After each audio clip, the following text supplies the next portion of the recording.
The newly announced Nikon D5 is Nikon's flagship camera, specifically for pro photographers out in the field. It has some key advantages over every other camera, which makes it worth its $6,500 price tag for some people. We're going to go over the specs. We haven't gotten our hands on it yet, so be sure to subscribe to see our full hands-on review that should be coming out soon, hopefully. One of the key features that makes this different and better than every other camera is the 12 frames per second rate. That is extremely fast. That's a lot of pictures. And if you're a sports or wildlife photographer, you know things happen in a split second, and you'll get a better picture if you can capture 12 frames in a second. Somebody who's shooting a baseball game, you want that moment when the bat hits the ball, and you're not going to get that at 5 frames a second, but your odds are much better at 12 frames a second. It will shoot 14 frames a second, but only with the mirror locked up. And in a DSLR, with the mirror moved out of the way, that means you can't see through the viewfinder. These specs precisely match Canon's main competitor, the 1DX, and we'll go over how those two cameras compare in a little bit more detail in just a bit. The 1DX will shoot up to 200 shots consecutively, so you can get about, what is that, like 20-something seconds of shooting, and that's enough if you're a wildlife photographer to do a pretty good job of capturing a bird that's flying towards you, or a run in soccer or football. So that sort of buffer feels really good to us. You might even be able to get a little bit more performance if you choose the XQD option. We'll discuss that in a little bit too. Another one of the factors that separates the D5 from every other camera in the world is the incredible durability of it. They build it out of this like solid frame. It is built like a tank, and if you've ever used one of these, you can feel it as soon as you pick it up. You could use it as a tire chuck. You could stop a semi with this thing. You just really will not destroy it. You might destroy the lens that's attached to it, but the bodies on them are meant to be extremely durable, and most of us do not need that. The vast majority of us would be happier with a less expensive, smaller, lighter Nikon D810, higher resolution too. But for those people who really are throwing their cameras around, chunking them in the truck, getting them bashed up, having them fall off of monopods and tripods on a regular basis, it can be really worth the investment. Another factor that separates the D5 from other cameras is a really large, bright viewfinder with 100% coverage. Now, if you're not familiar with what that means, every mirrorless camera has 100% coverage, pretty much. You see the entire picture that's about to be taken when you use the viewfinder. DSLRs aren't really that way. They use just optics, a mirror, and a piece of glass, basically, that makes a prism to bounce the light up to your eye. It hasn't changed in 50 years or more than that since the SLR architecture has been around. It just bounces light from the lens up to your eye, and the edges tend to get cut off. So a couple of cameras have 100% viewfinder coverage, including the D5. The 0.72x magnification is the size of the image relative to the 35mm full frame format. So the closer to 1 is generally better. It's a nice, huge, bright viewfinder, and when you pick up a camera like this, you notice it. You immediately think, wow, this viewfinder is gorgeous, especially with a big, fast lens.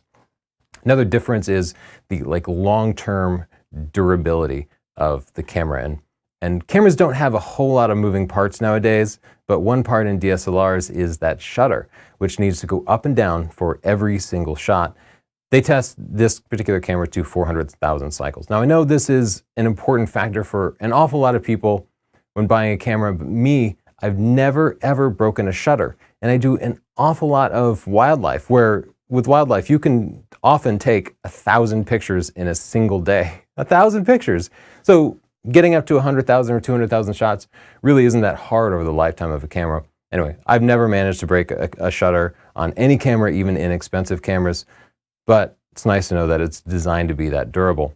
Another important factor is the weatherproofing, because a lot of photographers, including sports and wildlife photographers, are going to be out in inclement weather. They're going to be out when it's drizzling and rainy, because if somebody's paying you to get the shot, you stay out there and you get the shot, even if it starts to rain or drizzle a little bit. You don't get the choice to run inside like you do if you're an amateur photographer.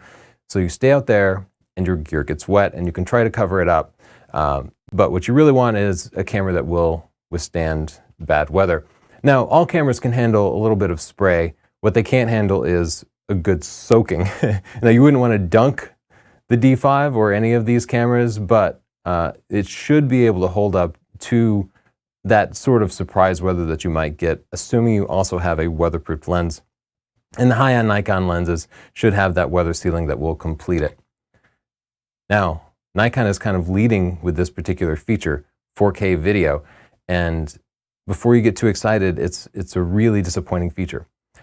We've been shooting all of our videos outside of the studio in 4K since May of 2014, so going on almost 2 years now. Lots and lots of cameras have 4K video, including the Panasonic GH4 is a really popular one that goes for like $1,200 new now. The $6,500 camera is Nikon's first camera to have 4K video, and that's exciting. It has 4 times the resolution of standard 1080p video, leading to much greater sharpness, but it only records for 3 minutes. 3 minutes at a time. Internal. It can do HDMI out. You can hook it up to something like an Assassin and it will record for a longer period of time indefinitely, or up to 30 minutes, I suppose. But internally, it only records for 3 minutes, which really limits the usefulness. Now, a lot of people are going to say if you watch a movie, everything is in 1 or 2 second clips, maybe 5 or 10 second clips. But anybody who's been on a set knows that cameras tend to roll for longer than that. They often roll for longer than that. An actor might do 5 takes in a row. He might say his line, screw it up, do it again, do it again, do it again, do it again. And what you never ever see in any film production is the camera operator saying, wait, stop, I hit 3 minutes. I gotta restart the camera. Sorry, Tom Cruise, just do that stunt again. We just couldn't keep it rolling long. No. A 3-minute recording time is absolutely unacceptable. And I can tell you what happened here. Nikon marketing needed this camera to be 4K because everybody wants to see 4K. Nikon engineering couldn't pull it off. What they could do is do a short burst of 4K video at 30 frames a second. But where they run into problems in modern cameras is heat dissipation. Because pulling in all that data builds up a whole lot of heat, and the Nikon D5 in particular is weather sealed. Everything is sealed up, so there's not a lot of air circulating around. So the heat's going to be a problem. And I suspect, I haven't talked to the engineers, I reached out to Nikon, but they didn't get back to me. I suspect that somewhere beyond 3 minutes it would start to overheat. It's possible they'll be able to make the algorithms more efficient, they'll be able to keep everything a little bit cooler, and maybe they'll update it with a firmware update and fix this. But for right now, I think 3-minute recording 4K is unforgivable.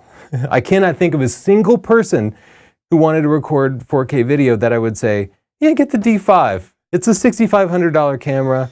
It doesn't have a tilt screen or an electronic viewfinder, all these things that we like in video. It doesn't have phase detect on sensor, which you would want in a video camera. But if you never need to record for 3 minutes and 1 second, it's a great camera for you. No, it's still not a very good video camera.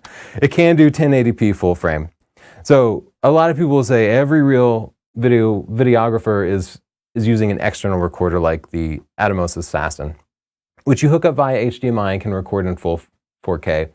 But you're looking at a lot of cost now. You're looking at $7,800 for an Assassin and a Nikon D5. And if you compare that to something like the Sony a7S II, it comes in at $3,000. So I can't imagine anybody would ever opt for this setup, especially because the A7S has a lot of video features that would be far better. Things like focus peaking and an electronic viewfinder, things that make it really helpful, not to mention a smaller form factor and lighter weight. Another huge disadvantage to the 4K in the D5 is a 1.5x crop factor. No, you cannot record full-frame 4K video in this full-frame camera. You get APS-C video, basically, actually a little bit smaller than APS-C, and that's another huge disadvantage. This A7S II over here and the A7R II, they can both record full-frame 4K video at a much lower cost internally for 30 minutes. So why is it 1.5x? Because the D5 has a 20 megapixel sensor. 4K video is about 8 megapixels. And if you want to convert the crop factor of something to the actual number of megapixels calculated, you need to square the crop factor. So take that 20 megapixel sensor, divide it by the 1.5x crop factor squared, and you end up with 8 megapixels.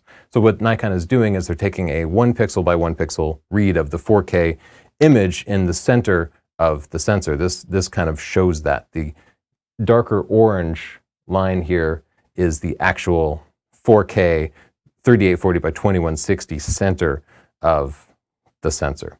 So you're not getting that full frame effect when you shoot 4K. You're not getting the same background blur or light gathering capability as a full frame sensor would when you're using your full frame lenses that you presumably have for your Nikon. You can only record for a maximum of 3 minutes ever. And by the way, no phase detect sensor, no phase detect focusing while recording, still kind of clumsy. But better than nothing. I know I'm busting on them because they're kind of led their marketing with 4K cameras, yay, and then you actually dig into the details and you're like, that's not, it doesn't really count. They have a few other video features that I do like they have zebras finally. Zebras and a video camera will show you the parts of the picture that are overexposed, and they're really useful for the camera operator to make sure the exposure is spot on perfect. So you can see the sun in this picture is overexposed. It does have HDMI out, as I mentioned, so you could hook it up to an external recorder. That's also really useful if you want to record for a long period of time. And this is a big deal, a touchscreen. Nikon put a touchscreen in a high-end camera, and I'm so happy about this because at the end of every video when I do this, I complain about what's missing, and the touchscreen is always the top thing. I always explain to people why a touchscreen is useful, and there are always so many people who say pros don't want touchscreens. Well, Nikon thinks they do. One of the reasons is you'll be able to go through those 12 frames a second that you capture, and you'll be able to just jog through all the different pictures quickly using a frame advance bar using the touchscreen. So before you had to like roll a wheel or push little buttons back and forth. Now you'll be able to do that much faster. You'll also be able to balance by clicking on, touching part of the subject using live view, and it will white balance very quickly. So you could do custom white balance with other cameras, but it would just take you a hair longer. That's what the touchscreen is all about, just making life a little bit easier. You can also set your copyright information and make notes about individual pictures using a touchscreen keyboard. Thank you, Nikon, for recognizing that pros need a touchscreen. My number one reason for wanting a touchscreen is reviewing pictures. I want to be able to take a group photo and then pull apart like that to zoom all the way in and pan around the picture to make sure everybody's face is nice and sharp. I don't just need to see the focusing point to make sure it's sharp. I need to check other parts of the picture to make sure everything is acceptably sharp. You can do that with buttons, but it takes like 10 times longer than just going like that and then panning around. Thank you, Nikon, for doing that. You're the first to the market with a high-end camera with a touchscreen, and a lot of us are really going to appreciate it. Another differentiating factor for this is massive amounts of focusing points, 153 total focusing points. Now, when you look at that diagram, you don't count 153 focusing points because some of these are like focusing points in between the other focusing points. So I don't know that we're really going to see a big difference between the number of focusing points isn't going to make that big of a difference, as you might think. But it's nice, there are lots of options there. It should help things stay in focus when they're moving around in the frame, which is very common for wildlife and sports photographers. 99 of those are cross-type focusing points. Without cross-type, the camera will not be able to focus on things that have detail, but only, say, horizontally or only vertically, depending on which directions it's oriented, the focusing point is oriented. Cross-type focusing points can detect detail in subjects that have either horizontal or vertical detail. Otherwise, some of those would be invisible. Anyway, they basically work better. You also get f8 autofocus at basically these center focusing points. They say 15 focusing points, and the center focusing point is still going to be cross-type in the middle. You want f8 autofocus if you're using an f5.6 lens with a 1.4x teleconverter, that gets you to f8, or if you're using an f4 lens with a 2x teleconverter, that also gets you to f8. So me as a wildlife photographer, one of the things I do is I take my big 500 f4, put a 2x teleconverter on it to make it act like a 1000 millimeter f8 lens. And now I'd be able to focus with just that cluster of focusing points in the middle. It'd be nice if I could use all the autofocus points, but some are better than nothing. Let's compare how these autofocus points compare to other cameras. These are the Nikon D5 autofocus points compared to the D4S. So you can see the focusing points are spread out a little bit more. I don't care that much about having hundreds of focusing points. What I care about is I want them pushed towards the edges of the frame. I use a lot of off-center compositions, especially for things like sports and wildlife, where somebody's running into the frame. You follow the rule of thirds, the rule of space. You leave some room in front of them. Anyway, I want to be able to focus closer to the corners of the frame. I don't want all my focusing points clustered to the middle. So the Nikon D5 does that a little bit better than the D4S, moves some of those focusing points out towards the edges. Thank you, Nikon. Let's again compare the D5 to the Canon 1DX. And flipping back and forth between these two frames, we can see the D5 focusing points do go out farther. Yay! That might be the biggest difference, the biggest advantage between the 1DX and the D5 is the fact that those focusing points go out just a little bit further. In day-to-day operation, at least the way I shoot, that's a really big deal. And it's not something you'll see in any of the marketing material. Now let's compare the D5 to the 7D Mark II. And the 7D Mark II has an amazing focusing system. The Canon 7D Mark II is an APS-C camera with a 1.6x crop factor. So it has a smaller sensor, which makes it a little bit easier for Canon to spread those focusing points out across the entire frame. But the 7D Mark II, you can see how it goes much closer to the edges of the frame. And if you've used a 7D Mark II, you know it's amazing. It's really, really useful to be able to select those outside focusing points. So there are still going to be scenarios where I'd be happier shooting with a 7D Mark II, but image quality isn't one of them. D5 will definitely have far cleaner images than the 7D Mark II ever could because of its bigger sensor and because Nikon tends to lead Canon a little bit in image quality technology. Speaking of IQ, this camera is rated for up to ISO 100,000 with extended ISO 5 stops all the way to ISO 3 million. These are meaningless numbers. Nikon has led their marketing for the D5 based on 4K video, which is meaningless in this case, and these high ISO numbers, which are completely arbitrary and software-based.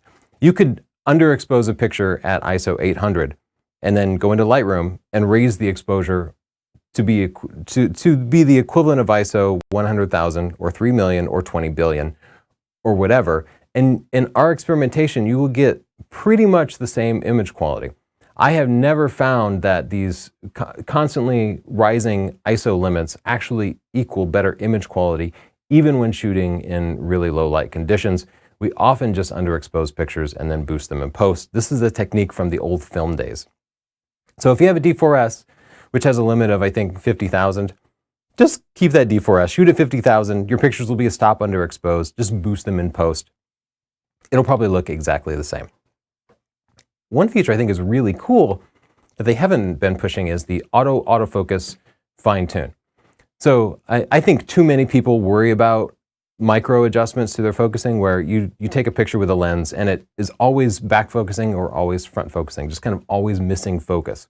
And people, photographers I know, will spend days, weeks trying to tune the focusing systems on their lenses.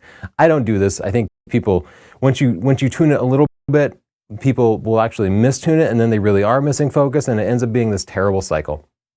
Anyway, Nikon knows a lot of people spend a lot of time doing this kind of fine-tuning of their focusing system even if they don't need to. They have a system now where you put it into live view, focus on something.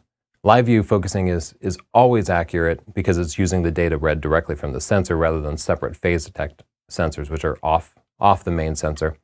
So you focus with live view, which we know is accurate, and then you tell it to go ahead and fine tune it, and it switches over to using the phase detect off sensors, off the main sensor. And so it fine tunes it by using the live view for you automatically, and it will say, hey, do you want to save this? I found out it's back focusing a little bit, it'll fix it. So anyway, it'll make that process much faster for you. Another novel feature is that they've updated the mirror driving mechanism to soften it a little bit. Because as you can imagine, if you take 12 frames a second, that mirror, which bounces the light up to your eye, it goes up and down 12 times in a second. That's a lot of movement. And that can really shake a camera, even with a fast shutter speed that can lead to unsharp images. So they have like a dampening mechanism which softens the blow at the top and bottom. You want that mirror to be down as much as possible so you can get some light to your eye and you can actually see the action unfolding through the viewfinder. That's the only way you can keep up with a fast-moving subject with 12 frames a second. Nikon's done a lot to improve the connectivity of the camera. It has a gigabit Ethernet connection, just like the D4S did, but they've doubled the actual throughput on it. So gigabit is like the network protocol. But that's like saying the highway has a speed limit of 200, but your car only goes 50 miles an hour. They've raised the speed limit basically. So now it can actually transfer 400 megabits a second, and according to Nikon, it's about twice as fast as the D4S. If you're tethering in a studio using the Ethernet connection, you will appreciate that. That means the pictures will appear in your computer twice as fast. That's great news for those of us who tether like we do. You can also attach an external wireless adapter. No, it does not have Wi-Fi built in like the new Nikon D500. You can attach the WT6 transmitter for $650, just a drop in the bucket at this point. I know it's the price of a whole other camera, but for $650 you can add Wi-Fi.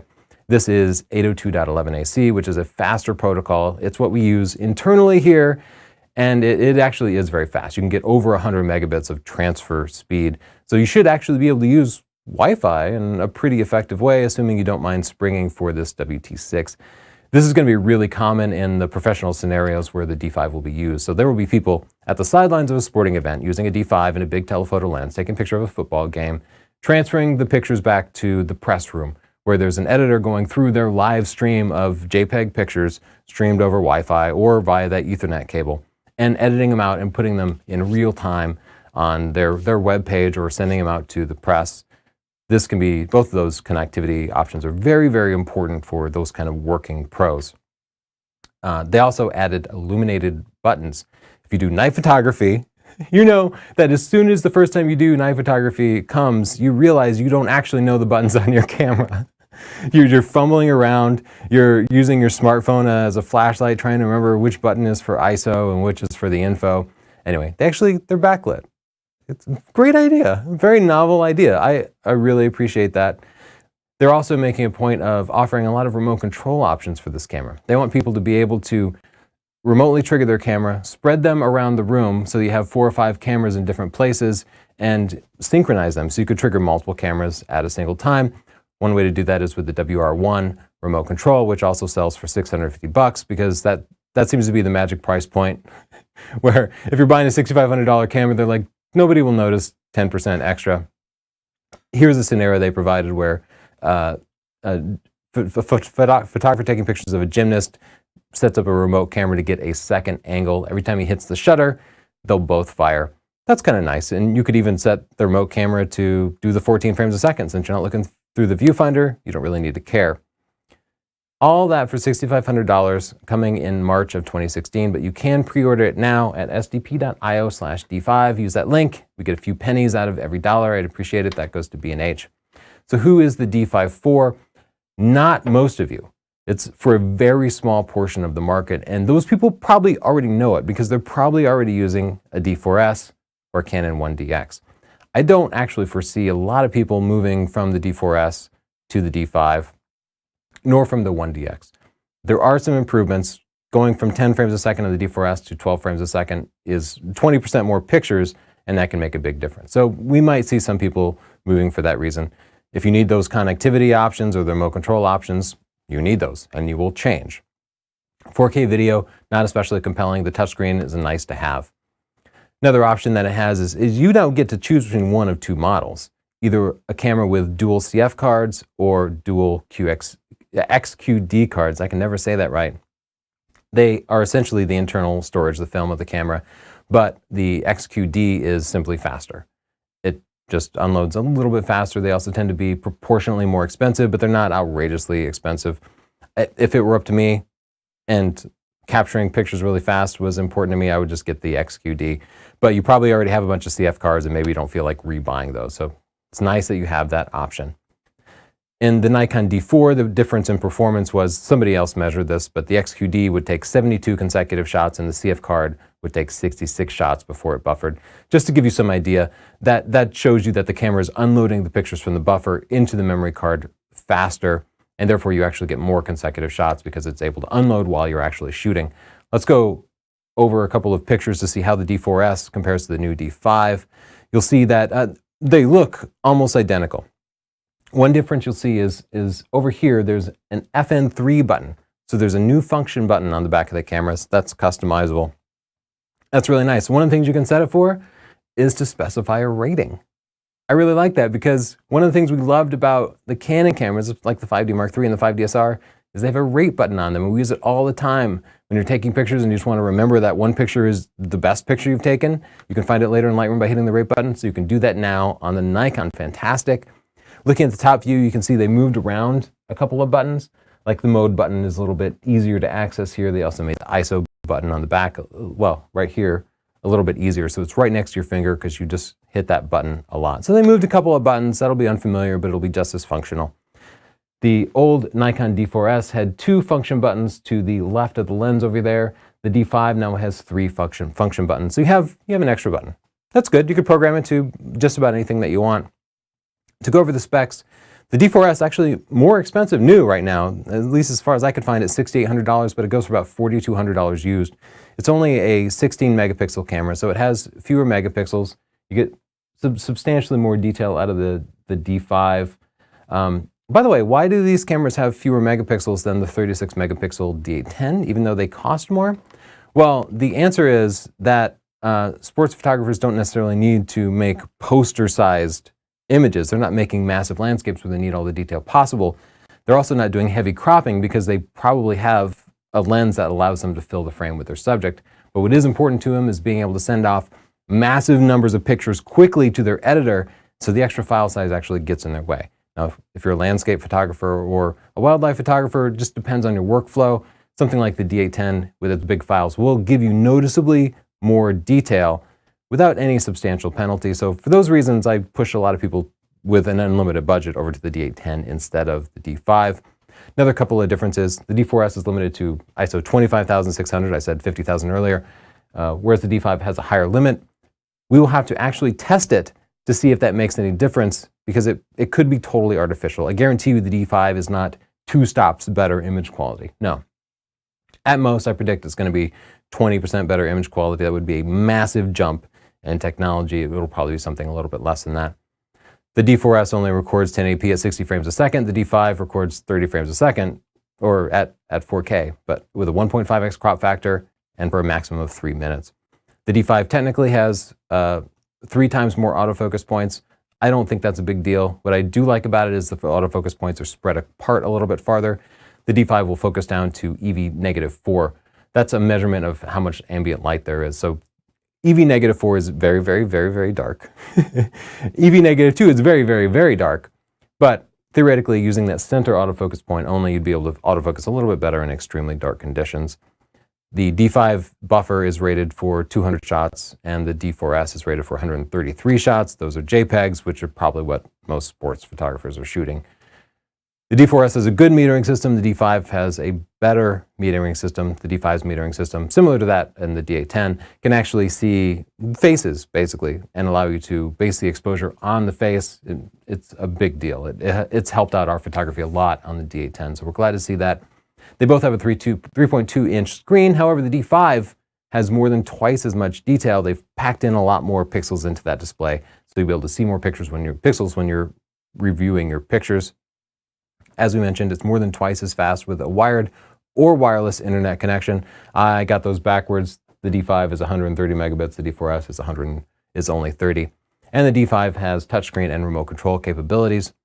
Let's compare the D5 to the Nikon D500, which they also announced today. This is its little brother. They took almost all the features from the D5 and put them in the $2,000 D500. And for most people doing action photography, the D500 is going to be the better option. Only the high-end pros with huge budgets working for ESPN are going to be picking up the D5. The rest of us are going to be happier with the D500. It's less than a third of the price. The biggest difference is a smaller sensor. It is a 1.5x crop factor rather than a 1x crop factor. But for most of us shooting long-distance action, you're going to be happier with 20 megapixels on a 1.5x crop factor than a full-frame 20 megapixel camera, because most of us will end up cropping those images because we don't have huge, massive lenses that those pro sports photographers do. If you have huge lenses and you don't ever need to crop your pictures, you don't regularly need to crop your pictures, then the full-frame D5 is a better choice given the budget. But if you usually end up cropping your pictures, which most wildlife and sports photographers end up doing, then the D500 will be better because it automatically crops them for you and crams more pixels in there. So you will actually extract more detail, according to our own testing. The D500 is a hair slower, 20% slower, at 10 frames a second rather than 12 frames a second. And it's physically much smaller. It doesn't have that vertical grip on it. It means it's much lighter, it's much easier to carry. But it's not quite as versatile. It's also not quite as durable. So I want to throw the D5 down a hill before I wanted to throw the D500 down a hill. However, the D500 has a couple of unique features. It has Wi-Fi, Bluetooth, and NFC built in, so you don't need that $650 extra gadget, which you will no doubt forget every time that you need it. Let's compare the D5 to the Canon alternative, the Canon 1DX. You can see they have a similar form factor with that vertical grip built in. They're both built like tanks and weather sealed. Everything else is similar too. The 1DX is a little bit old now. Well, it's actually quite a bit old. The 1DX is older than the Nikon D4S, the previous generation of this, so it's looking long in the tooth now. The megapixel count is similar, but the 1DX goes for about $3,500 used or $4,600 new, so it's substantially cheaper at this point. The frame rate is the same, the ISO is a little bit lower. The 1DX only records in 1080p and it has fewer focusing points and they're not spread out quite as far. And like the D4S, it only focuses to EV -2, so low light focusing wouldn't be quite the same. Now I'll quickly go over the things that disappointed me, the things I'd hoped to see in the D5 that I didn't. It doesn't have real 4K. I know the marketing is telling you that it has 4K, but we covered that in depth. The D810 has ISO 6400. I want more cameras to start using lower ISOs because those of us who shoot in studio environments really appreciate being able to get cleaner images by using lower ISOs. It's also good for just getting longer exposures. Please, let's go below ISO 100. It's technically possible. It also has that retro LCD screen that you see on every DSLR as well as watches from the 80s. You know, that like quartz screen that they literally just haven't updated in forever. And it's not necessary. There are lots of cameras out there, including this little, I'm just trying to find the power button for this. This is the Z Camera E1. And you can see it has a crystal clear full color display on the top that can be reconfigured to show me only the specific information that I need. Oh, there we go. And look how much nicer that looks than that stupid 80s Casio watch display that you're probably used to. And this is a $700 camera. They could definitely do that on these cameras. I know. Battery life, ability to see it in the sun. Check out e-ink displays. They use no battery life. They refresh very quickly nowadays, and they are completely readable in the sun. You can do better than those 80s LCD displays. It lacks a tilt screen. I know. Durability, articulating screens, tilt screens aren't quite as durable. Nonetheless, it'd be nice to figure something out because it's so nice when you're working low to the ground on a tripod or holding something over your head to have a tilt screen that you can tilt towards yourself. A lot of photojournalists need to shoot over crowds, so they hold the camera up here and it's hard to see that live view screen. A lot of landscape photographers work very close to the ground. Videographers too almost always have their camera on a tripod, and so the ability to tilt a screen helps out a lot. Still no EVF. It is a DSLR. There are ways to build a proper electronic viewfinder into the camera. It's better than the live view on the back of the camera because an EVF allows you to hold the camera up to your eye, blocking out ambient light, allowing you to focus on the composition and the image qualities. And the EVF will also preview the actual exposure of the image, letting you know if you're going to blow out the highlights so you don't have to chimp. With an EVF, you just look through the viewfinder and shoot, and you know you've got it. There's none of this shooting and then looking down and shooting and looking down. No chimping with an EVF. Let's figure out a way to provide both an optical viewfinder and a proper EVF, especially in a $6,500 camera. No internet connectivity. Now I know you can get a little Wi-Fi adapter for $650 that plugs in there, but a really common request from photographers is the ability to instantly post pictures that they've taken onto social media, places like Instagram, Twitter, Facebook. This is important marketing for professionals. They get a great picture, they need to be able to post it. We need a way to get that from a camera to the internet that isn't too cumbersome. I know, you can transfer stuff to your phone and back and forth, but it takes a long time. It can be sped up. Just use any smartphone and post a picture, and then use a camera and post a picture. We need to streamline that process. Still, no mention of good video AF. On-sensor phase detection seems to be absent from the Nikon lineup. It's critical for a lot of types of filming. No focus peaking, also critical for a lot of types of filming, anybody who uses manual focus. That about wraps it up. I hope you enjoyed it.